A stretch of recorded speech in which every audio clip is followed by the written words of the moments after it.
शरद ऋतु start हो गई है। आप देखेंगे कि इस सीज़न में skin related problem, jaundice, fever वगैरह काफ़ी ज़्यादा दिखाई देता है। ऐसे शरीर में क्या चेंजेस हो जाते हैं कि अचानक से इतनी ज़्यादा संख्या में स्किन के डिजीज़ेज और फीवर, रैश, जॉन्डिस ये बहुत ज़्यादा हमें दिखने लगता है। तो इस बात को समझने की कोशिश करती हैं, वीडियो को पूरा देखिएगा। शरद ऋतु वर्षा के बाद की ऋतु है, विसर्ग काल की ये बीच की ऋतु है। बीच की ऋतु मतलब वर्षा ऋतु में जो पित्त का संचय हुआ वो अचानक से बादलों के हट जाने से, जैसे कि कोई चीज़ पिघल जाती है, वैसे इसमें एक तरह का उबाल आता है और ये रक्त को दूषित करता है, क्योंकि पित्त और रक्त का आश्रय संबंध बताया गया है। पित्त दोष अग्नि और जल महाभूत प्रधान है और रक्त में पांचों महाभूत है, लेकिन उसमें अग्नि तत्व की प्रधानता है।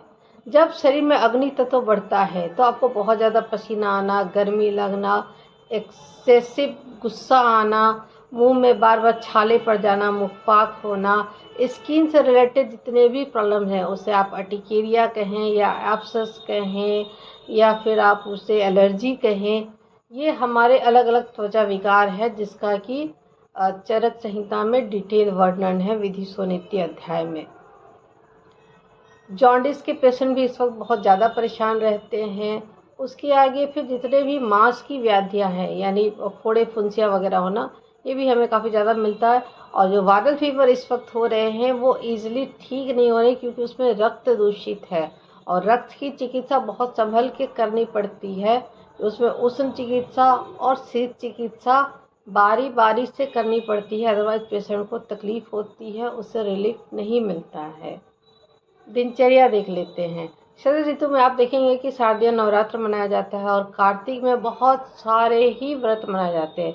व्रत का पहला नियम बताया गया है कि आपको व्रत रखना है, यानी लंघन करना है, फास्ट करना है। इसका उद्देश्य ये था बताने का कि आपके शरीर में अगर थोड़ा बहुत पित्त प्रकोपित हुआ है तो वह व्रत करने से, यानी कुछ देर भूखे रहने से, 6 घंटे 8 घंटे, ये दोष काफ़ी कम हो जाता है। और जब आप व्रत के नियम का खाना खाते हैं तो आपकी बॉडी अंदर से क्लीन हो जाती है। लेकिन अगर आप व्रत नहीं कर सकते तो आपको क्या करना है, आयुर्वेद के जो 6 रस है, मधुर, अम्ल, लवण, कटु, तिक्त, कषाय, उसमें से आपको इस ऋतु में तिक्त, कषाय और मधुर रस का सेवन करना है।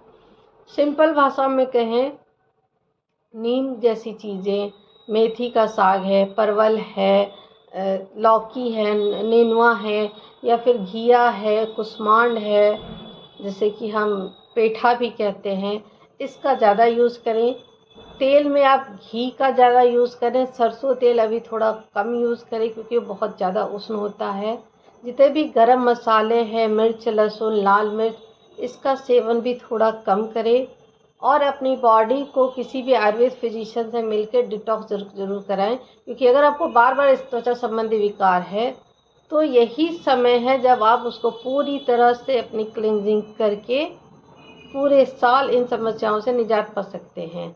आप ओरल मेडिसिन लेंगे, कुछ दिनों तक ये दबा रहेगा, लेकिन ये फिर आपको नेक्स्ट सीज़न या गर्मी या नेक्स्ट ईयर में ये बहुत ज़्यादा रूप में बाहर आएगा। इसीलिए शरद ऋतु में घृत का सेवन जरूर करें।